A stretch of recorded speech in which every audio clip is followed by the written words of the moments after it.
ओम शांति। 17 मार्च 2025। बाबा के महावाक्य। मीठे बच्चे, पढ़ाई ही कमाई है।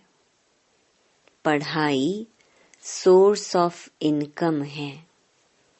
इस पढ़ाई से ही तुम्हें 21 जन्मों के लिए खजाना जमा करना है। प्रश्न: जिन बच्चों पर बृहस्पति की दशा होगी, उनकी निशानी क्या दिखाई देगी? उत्तर: उनका पूरा पूरा ध्यान श्रीमत पर होगा। पढ़ाई अच्छी तरह पढ़ेंगे, कभी भी फेल नहीं होंगे। श्रीमत का उल्लंघन करने वाले ही पढ़ाई में फेल होते हैं। उन पर फिर राहु की दशा बैठ जाती है। अभी तुम बच्चों पर वृक्षपति बाप द्वारा बृहस्पति की दशा बैठी है। गीत: इस पाप की दुनिया से। ओम शांति। यह है पाप आत्माओं की पुकार। तुमको तो पुकारना नहीं है, क्योंकि तुम पावन बन रहे हो। यह धारण करने की बात है। बड़ा भारी यह खजाना है। जैसे स्कूल की पढ़ाई भी खजाना है ना। पढ़ाई से शरीर निर्वाह चलता है। बच्चे जानते हैं भगवान पढ़ाते हैं। यह बड़ी ऊंच कमाई है, क्योंकि एम ऑब्जेक्ट सामने खड़ी है। सच्चा सच्चा यह सत्संग सारे कल्प में एक ही बार होता है। जबकि पुकारते हैं, पतित पावन आओ। अब वह पुकारते रहते हैं। यहाँ तुम्हारे सामने बैठे हैं। तुम बच्चे जानते हो हम पुरुषार्थ कर रहे हैं नई दुनिया के लिए, जहाँ दुख का नाम निशान नहीं होगा। तुमको चैन मिलता है स्वर्ग में। नरक में थोड़े ही चैन है। यह तो विषय सागर है, कलयुग है ना।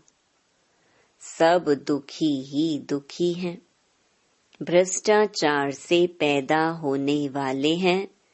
इसलिए आत्मा पुकारती है, बाबा हम पतित बन गए हैं। पावन होने के लिए गंगा में स्नान करने जाते हैं। अच्छा, स्नान किया तो पावन हो जाना चाहिए ना। फिर घड़ी घड़ी धक्के क्यों खाते हैं? धक्के खाते सीढ़ी नीचे उतरते उतरते पाप आत्मा बन जाते हैं।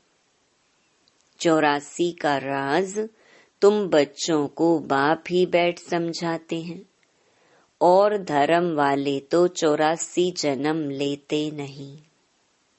तुम्हारे पास यह 84 जन्मों का चित्र सीढ़ी बड़ा अच्छा बना हुआ है। कल्प वृक्ष का भी चित्र है गीता में। परंतु भगवान ने गीता कब सुनाई, क्या आकर किया, यह कुछ नहीं जानते। और धर्म वाले अपने अपने शास्त्र को जानते हैं। भारतवासी बिल्कुल नहीं जानते। बाप कहते हैं, मैं संगम युग पर ही स्वर्ग की स्थापना करने आता हूँ। ड्रामा में चेंज हो नहीं सकती। जो कुछ ड्रामा में नोंद है, वह हूबहू होना ही है। ऐसे नहीं होकर फिर बदल जाना है। तुम बच्चों की बुद्धि में ड्रामा का चक्कर पूरा बैठा हुआ है। इस 84 के चक्कर से तुम कभी छूट नहीं सकते हो, अर्थात यह दुनिया कभी खत्म नहीं हो सकती। वर्ल्ड की हिस्ट्री ज्योग्राफी रिपीट होती ही रहती है। यह 84 का चक्कर सीढ़ी बहुत जरूरी है। त्रिमूर्ति और गोला तो मुख्य चित्र हैं। गोले में क्लियर दिखाया हुआ है हर एक युग 1250 वर्ष का है। यह है जैसे अंधों के आगे आईना, 84 जन्म पत्री का आईना। बाप तुम बच्चों की दशा वर्णन करते हैं, बाप तुम्हें बेहद की दशा बतलाते हैं। अभी तुम बच्चों पर बृहस्पति की अविनाशी दशा बैठी है।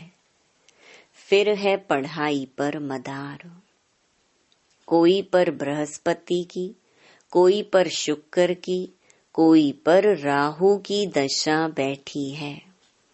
नापास हुआ तो राहु की दशा कहेंगे। यहाँ भी ऐसे हैं। श्रीमत पर नहीं चलते हैं तो राहु की अविनाशी दशा बैठ जाती है। वह बृहस्पति की अविनाशी दशा, यह फिर राहु की दशा हो जाती। बच्चों को पढ़ाई पर पूरा ध्यान देना चाहिए, इसमें बहाना नहीं देना चाहिए। सेंटर दूर है, यह है पैदल करने में 6 घंटा भी लगे तो भी पहुंचना चाहिए। मनुष्य यात्राओं पर जाते हैं, कितना धक्के खाते हैं। आगे बहुत पैदल जाते थे, बैलगाड़ी में भी जाते थे। यह तो एक शहर की बात है। यह बाप की कितनी बड़ी यूनिवर्सिटी है, जिससे तुम यह लक्ष्मी नारायण बनते हो। ऐसी ऊंच पढ़ाई के लिए कोई कहे दूर पड़ता है या फुर्सत नहीं, बाप क्या कहेंगे? यह बच्चा तो लायक नहीं है। बाप ऊंच उठाने आते, यह अपनी सत्यानाश कर देते। श्रीमत कहती है पवित्र बनो, दैवी गुण धारण करो। इकट्ठे रहते भी विकार में नहीं जाना है। बीच में ज्ञान योग की तलवार है। हमको तो पवित्र दुनिया का मालिक बनना है।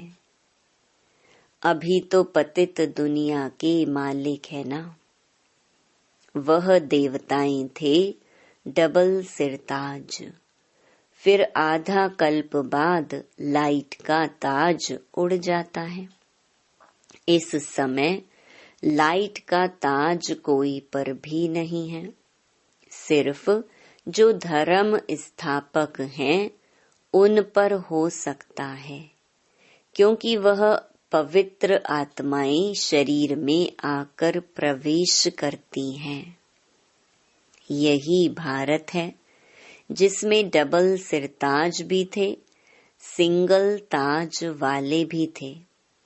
अभी तक भी डबल सिरताज के आगे सिंगल ताज वाले माथा टेकते हैं, क्योंकि वह हैं पवित्र महाराजा महारानी। महाराजाएं राजाओं से बड़े होते हैं। उनके पास बड़ी बड़ी जागीर होती है। सभा में भी महाराजाएं आगे और राजाएं पीछे बैठते हैं, नंबरवार। कायदे सिर उन्हों की दरबार लगती है। यह भी ईश्वरीय दरबार है। इनको इंद्र सभा भी गाया जाता है। तुम ज्ञान से परियां बनते हो, खूबसूरत को परी कहा जाता है ना। राधे कृष्ण की नेचुरल ब्यूटी है ना, इसलिए सुंदर कहा जाता है।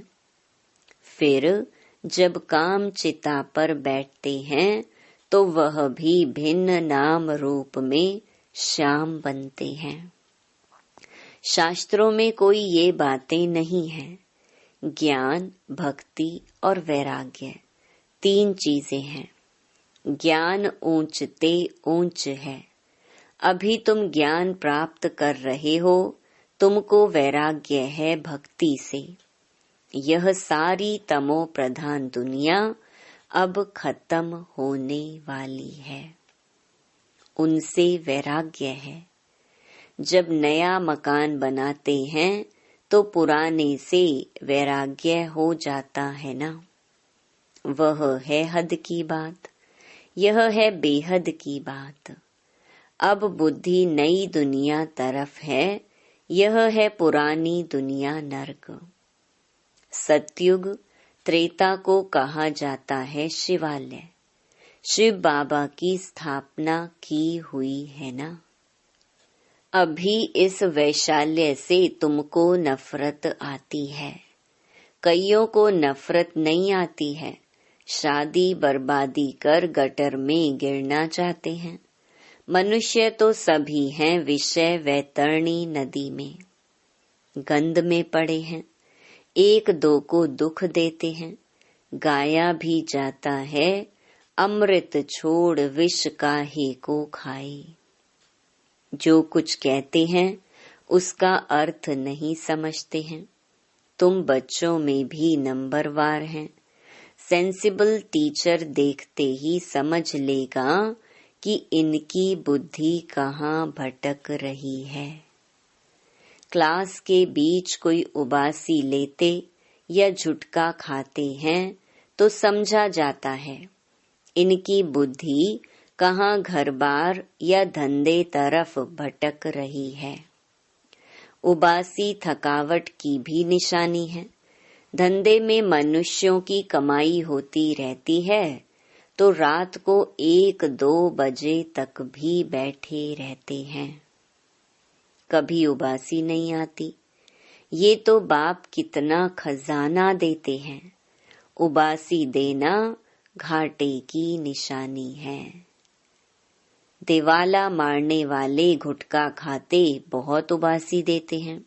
तुमको तो खजाने के पिछाड़ी खजाना मिलता रहता है, तो कितना अटेंशन होना चाहिए।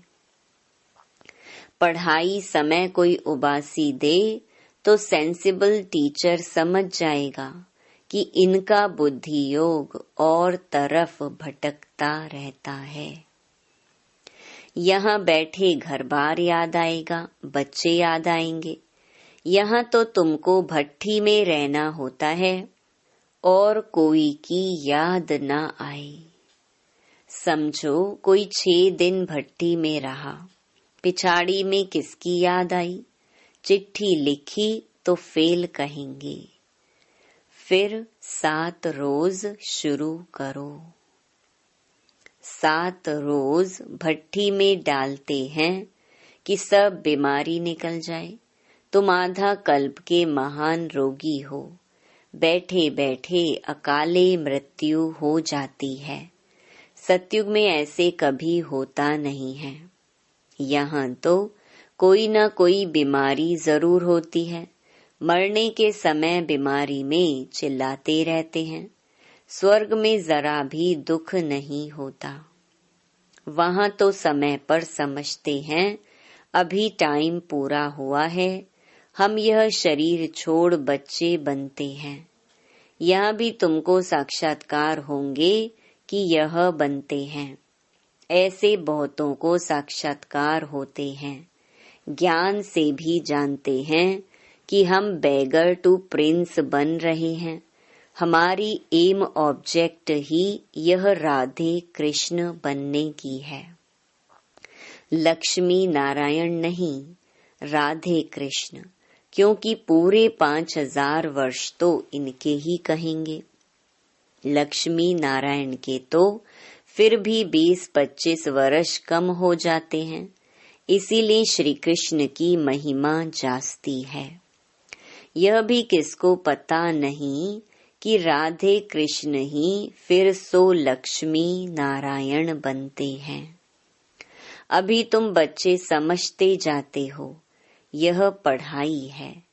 हर एक गांव में सेंटर खुलते जाते हैं। तुम्हारी यह है यूनिवर्सिटी कम हॉस्पिटल। इसमें सिर्फ 3 पैर पृथ्वी चाहिए। वंडर है ना, जिनकी तकदीर में है तो वे अपने कमरे में भी सत्संग खोल देते हैं। यहाँ जो बहुत पैसे वाले हैं, उन्हों के पैसे तो सब मिट्टी में मिल जाने हैं। तुम बाप से वर्षा ले रहे हो भविष्य 21 जन्मों के लिए। बाप खुद कहते हैं, इस पुरानी दुनिया को देखते हुए बुद्धि का योग वहां लगाओ। कर्म करते हुए यह प्रैक्टिस करो। हर बात देखनी होती है ना। तुम्हारी अब प्रैक्टिस हो रही है। बाप समझाते हैं, हमेशा शुद्ध कर्म करो, अशुद्ध कोई काम ना करो। कोई भी बीमारी है तो सर्जन बैठा है, उससे राय करो। हर एक की बीमारी अपनी है, सर्जन से तो अच्छी राय मिलेगी। पूछ सकते हो इस हालत में क्या करें। अटेंशन रखना है कि कोई विकर्म ना हो जाए। यह भी गायन है, जैसा अन्न वैसा मन। मांस खरीद करने वाले पर, बेचने वाले पर, खिलाने वाले पर भी पाप लगता है। पतित पावन बाप से कोई बात छिपानी नहीं चाहिए। सर्जन से छिपाया तो बीमारी छूटेगी नहीं। यह है बेहद का अविनाशी सर्जन। इन बातों को दुनिया तो नहीं जानती है। तुमको तो अभी नॉलेज मिल रही है, फिर भी योग में बहुत कमी है। याद बिल्कुल करते नहीं हैं। यह तो बाबा जानते हैं, फट से कोई याद ठहर नहीं जाएगी। नंबर वार तो है ना। जब याद की यात्रा पूरी होगी, तब कहेंगे कर्मातीत अवस्था पूरी हुई। फिर लड़ाई भी पूरी लगेगी। तब तक कुछ न कुछ होता, फिर बंद होता रहेगा। लड़ाई तो कभी भी छिड़ सकती है, परंतु विवेक कहता है, जब तक राजाई स्थापन नहीं हुई है, तब तक बड़ी लड़ाई नहीं लगेगी। थोड़ी थोड़ी लगकर बंद हो जाएगी। यह तो कोई नहीं जानते कि राजाई स्थापन हो रही है। सतो प्रधान, सतो रजो तमो बुद्धि तो है ना। तुम्हारे में भी सतो प्रधान बुद्धि वाले अच्छी रीति याद करते रहेंगे। ब्राह्मण तो अभी लाखों की अंदाज में होंगे, परंतु उसमें भी सगे और लगे तो है ना। सगे अच्छी सर्विस करेंगे, माँ बाप की मत पर चलेंगे। लगे रावण की मत पर चलेंगे। कुछ रावण की मत पर, कुछ राम की मत पर लंगड़ाते चलेंगे। बच्चों ने गीत सुना, कहते हैं, बाबा ऐसी जगह ले चलो जहाँ चैन हो। स्वर्ग में चैन ही चैन है, दुख का नाम नहीं। स्वर्ग कहा ही जाता है सतयुग को, अभी तो है कलयुग। यहाँ फिर स्वर्ग कहाँ से आया। तुम्हारी बुद्धि अब स्वच्छ बनती जाती है। स्वच्छ बुद्धि वालों को मलेच्छ बुद्धि नमन करते हैं। पवित्र रहने वालों का मान है। सन्यासी पवित्र हैं तो गृहस्थी उन्हों को माथा टेकते हैं। सन्यासी तो विकार से जन्म ले फिर सन्यासी बनते हैं। देवताओं को तो कहा ही जाता है संपूर्ण निर्विकारी। सन्यासियों को कभी संपूर्ण निर्विकारी नहीं कहेंगे। तो तुम बच्चों को अंदर बहुत खुशी का पारा चढ़ना चाहिए। इसलिए कहा जाता है अतीन्द्रिय सुख पूछना हो तो गोप गोपियों से पूछो, जो बाप से वर्षा ले रहे हैं, पढ़ रहे हैं। यहाँ सम्मुख सुनने से नशा चढ़ता है, फिर कोई का कायम रहता है, कोई का तो झट उड़ जाता है। संग दोष के कारण नशा स्थायी नहीं रहता। तुम्हारे सेंटर्स पर ऐसे बहुत आते हैं। थोड़ा नशा चढ़ा, फिर पार्टी आदि में कहाँ गए, शराब बीड़ी आदि पिया, खलास। संग दोष बहुत खराब है। हंस और बगुले इकट्ठे रह न सके। पति हंस बनता तो पत्नी बगुला बन जाती। कहाँ फिर स्त्री हंसनी बन जाती, पति बगुला हो पड़ता। कहे पवित्र बनो तो मार खाए। कोई कोई घर में सब हंस होते हैं, फिर चलते चलते हंस से बदल बगुला बन पड़ते हैं। बाप तो कहते अपने को सब सुखदाई बनाओ, बच्चों को भी सुखदाई बनाओ। यह तो दुख धाम है ना। अभी तो बहुत आफतें आनी हैं, फिर देखना कैसे त्राही त्राही करते हैं। अरे बाप आया, हमने बाप से वर्षा नहीं पाया, फिर तो टू लेट हो जाएगी। बाप स्वर्ग की बादशाही देने आते हैं, वह गंवा बैठते।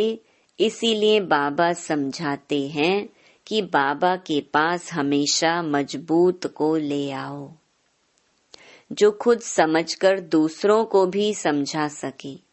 बाकी बाबा कोई सिर्फ देखने की चीज तो है नहीं। शिव बाबा कहाँ दिखाई पड़ता है? अपनी आत्मा को देखा है क्या? सिर्फ जानते हो। वैसे परमात्मा को भी जानना है। दिव्य दृष्टि बिगर उनको कोई देखा नहीं जा सकता। दिव्य दृष्टि में अब तुम सतयुग देखते हो, फिर वहाँ प्रैक्टिकल में चलना है। कलयुग विनाश तब होगा जब आप बच्चे कर्मातीत अवस्था को पहुँचेंगे। अच्छा, मीठे मीठे सिकिलधे बच्चों प्रति मात पिता बाप दादा का याद प्यार और गुड मॉर्निंग। रूहानी बाप की रूहानी बच्चों को नमस्ते। धारणा के लिए मुख्य सार। पहला, इस पुरानी दुनिया को देखते हुए बुद्धि का योग बाप व नई दुनिया तरफ लगा रहे। ध्यान रहे कर्मेंद्रियों से कोई विकर्म ना हो जाए। हमेशा शुद्ध कर्म करने हैं। अंदर कोई बीमारी है तो सर्जन से राय लेनी है। दूसरा, संग दोष बहुत खराब है, इससे अपनी बहुत बहुत संभाल करनी है। अपने को और परिवार को सुखदायी बनाना है। पढ़ाई के लिए कभी बहाना नहीं देना है। वरदान, श्रेष्ठ भावना के आधार से सर्व को शांति शक्ति की किरणें देने वाले विश्व कल्याणकारी भव।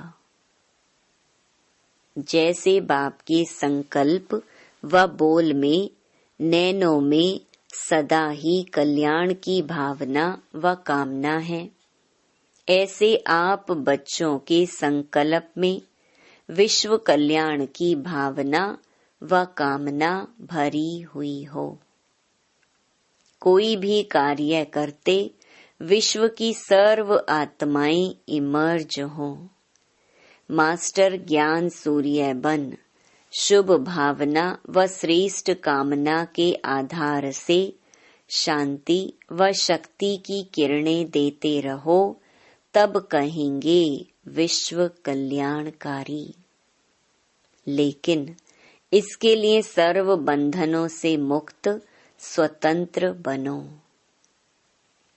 स्लोगन: मैंपन और मेरापन यही देह अभिमान का दरवाजा है। अब इस दरवाजे को बंद करो। अव्यक्त इशारे: सत्यता और सभ्यता रूपी कल्चर को अपनाओ। सत्यता की परख है संकल्प, बोल, कर्म, संबंध, संपर्क, सब में दिव्यता की अनुभूति होना। कोई कहते हैं मैं तो सदा सच बोलता हूँ, लेकिन बोल व कर्म में अगर दिव्यता नहीं है तो दूसरे को आपका सच सच नहीं लगेगा।